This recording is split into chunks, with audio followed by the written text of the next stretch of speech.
आपको हमारा channel develop गुरु में स्वागत है।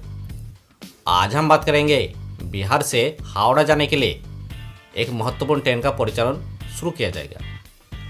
कौन सा ट्रेन आखिर तक जरूर सुनेगा और अच्छे लगे तो लाइक, कमेंट, शेयर और सब्सक्राइब करेगा, क्योंकि ऐसे न्यूज में ही लाता रहता हूँ। तो चलिए शुरू करते हैं।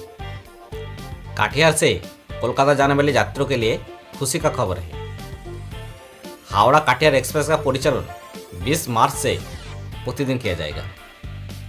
20 मार्च से हावड़ा से काटिहार के लिए 03033 और काटिहार से हावड़ा के लिए 03034 21 मार्च से शुरू किया जाएगा। बिहार दैनिक यात्री संघ के जिला महासचिव मदन लाल और कोषाध्यक्ष डॉक्टर प्रसन्नजीत चौधरी ने कहा कि ये स्वागत योग्य है, लेकिन साथ ही इसे नियमित ट्रेन के रूप में चलाया जाना चाहिए था ताकि अधिक भाड़ा नहीं देना पड़े। ये ट्रेन 03033 हावड़ा से रात 9:25 पर खुलेगी और काटिहार जंक्शन सुबह 10 बजे पहुंचेगी। 03034 काटिहार से दोपहर 3:30 बजे खुलेगी और अगले दिन सुबह 4:20 पर हावड़ा जंक्शन पहुंचेगी।